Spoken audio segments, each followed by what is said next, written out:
नमस्कार मित्रांनो.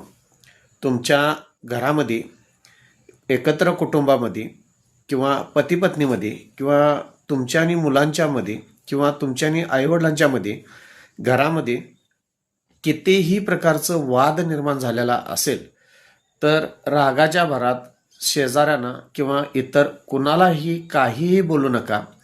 कारण तुमचा पतीपत्नीचा वाद किंवा तुमच्या घरातला वाद त्याचा हा समाज गैरफायदा घेण्याचा फार प्रयत्न करत असतो. त्यामुळं आपल्या घरातली जी काय झाकली मूठ 1.25 लाखाची असू दे, त्यामुळं तुम्ही रागाच्या भरात ह्या गोष्टी आपल्या घरातल्या काही गोष्टी बाहेर सांगता आणि तुमच्या घराची प्रतिमा त्या पद्धतीनं राहत असते.